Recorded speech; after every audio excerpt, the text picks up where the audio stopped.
Hey guys, welcome to the channel. Welcome to the video. Today we are going to work on some panel gaps around the rear door on this 35 Chevy. It seems like never ending, but we are getting so much closer. It just seems like it takes time to kind of put it all together in your head, and this thing, you just get it closer each time you work on it. Here I'm grinding and I'm kind of leveling out some of the tighter spots in the gap where I had to build up the edge and weld it up. Just using a 4.5 inch grinder with a brand new disc on it so it covers as much territory as possible. This video, we're going to take this door off and we're going to do body work inside of these jambs to get the jambs as true as possible. Also going to take care of the little bit of welding distortion that was, we welded all the way around this thing. I think we're up to 55 feet of weld if we count all of it, and we were to lay it out in a continuous bead. So here I'm using some coarse sandpaper on the sanding block and just using that primer that's already on the body, almost like guide coat, blocking it down. And we're going to end up taking it all off and skim coating this thing right around the edge of that body there. Main focus is just to get it prepped up so I can white filler right in the jamb, sand that off nice and true so I can see what I have to match my door to, because right now I have some of the waves in the jamb and waves on the door as So our well. gaps are looking pretty decent here. Yeah, big shadow from the camera. But anyway, been working on these gaps for, I don't know, an afternoon. We've about got half of it done, and I'm tired of grinding off everything that I welded back on. So I came around and blocked out, used what primer was on here, this green stuff and the gray and everything as a kind of a guide coat. I blocked all this up, and in here is great.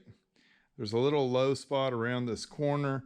There was a previous repair and a dent here, but you have to remember the factory seam where this whole rear of this body is welded on runs right through here. So it's to be expected to have a little distortion there, but it's not bad.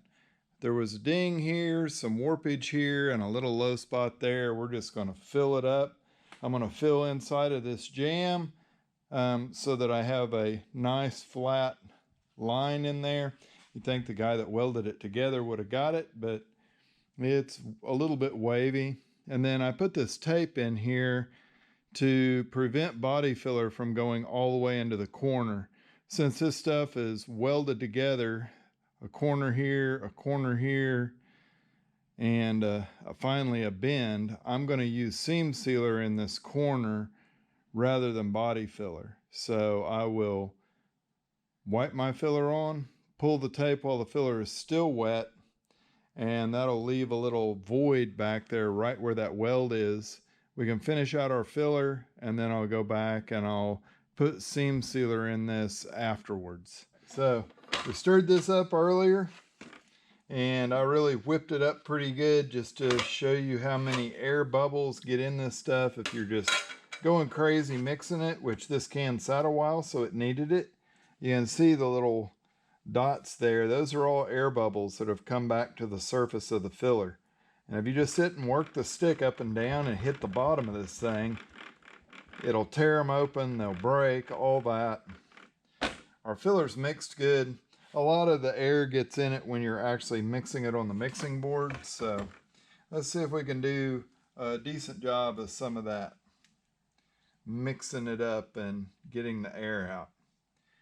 Something else you need to do is you need to knead the hardener. Yeah, like K-N-A-D, K-N-E-A-D. Can't spell. Shouldn't try. So I'm not going to mix very much because we're not going to put very much on for once. Thank goodness. The old car is getting better. We're getting to the better metal work, stuff that we've completely redone. So, yeah, I hope you guys are having a good day today. It's nice here, about 85 degrees for the high, I think, today. No rain for a few days. So that'll be awesome. And just put, I don't know, enough body filler hardener in this to get it to set up in a timely manner. Usually use, they say, 1-inch bead of hardener to a golf ball size quantity of body filler. That's the way I was taught how to harden it. I think there's it's a percentage you're supposed to put in there. I don't have time to figure percentages, and I don't have a scale sitting here on my bench. So we just go with the tried and true method of 1 inch per golf ball quantity. All right, so that's mixed up. We better get it on some metal or it's going to get hard. All right. You start wiping it. And I'm just like putting a little on, squeezing it directly into the scratches on this thing.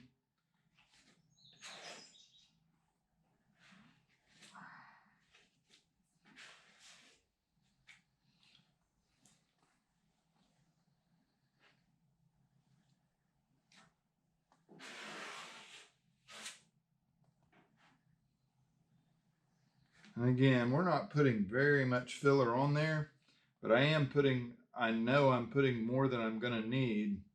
So I've got a quantity there I can block back off here.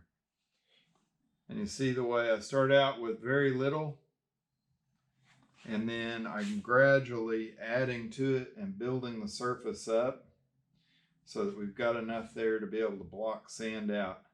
I am not going to go down very far here. I can scrape that filler off right there because I'm still working on getting the taillights put in, but I don't know. Will this video be first, or will that one be first? We'll see. Let me know how it works out.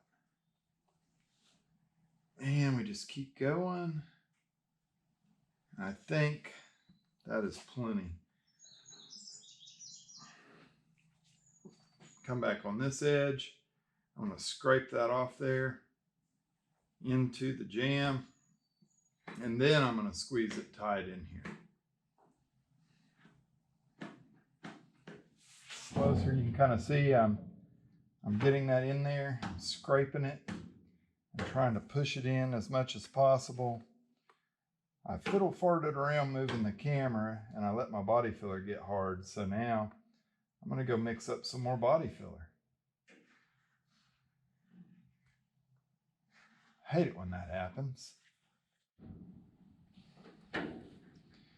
All right, so I had to go back and make up a second batch there to get us some filler that'll actually spread still. And get it in here, get our tape off and sand it. I did sand the previous coat that it got hard because I don't trust it to stick to unsanded material. Yeah, it might stick, I don't know, but I like to have scratches in it and clean before I apply more body filler to it. We'll just keep going on this. Once it sets up good, I'll bring you back. All right, now that all of our stuff is good and hard, I have 36 grit or 41. It's a used piece of paper wrapped around a paint stir stick. And yeah, it's just pretty much sit here and cut this down until we get it flattened out.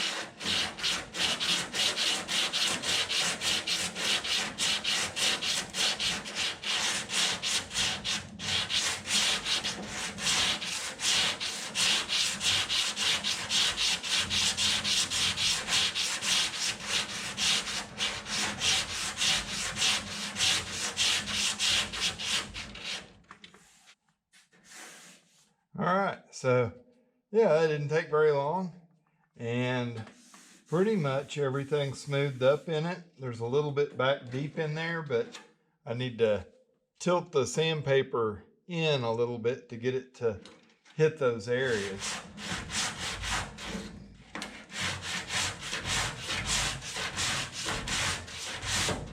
All right, so we don't want to sand too long on it because we're putting giant scratches in there.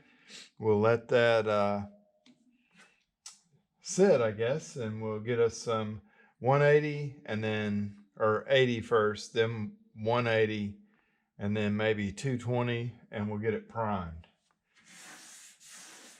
Yeah, that sounds easy, but we still have the whole outside all the way around this whole door jamb area to do. And the main reason I was doing that is just to get a better look at this and see what it was going to take finishing the inside of the jamb, so that I know what I need to do to the door to get proper gaps. I don't want to really build this edge up with body filler at all. I'll build it up with weld, that's no problem, but I don't want to use Bondo.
Right, hey, we got some body work done here. I went ahead off camera and I did some body work back here.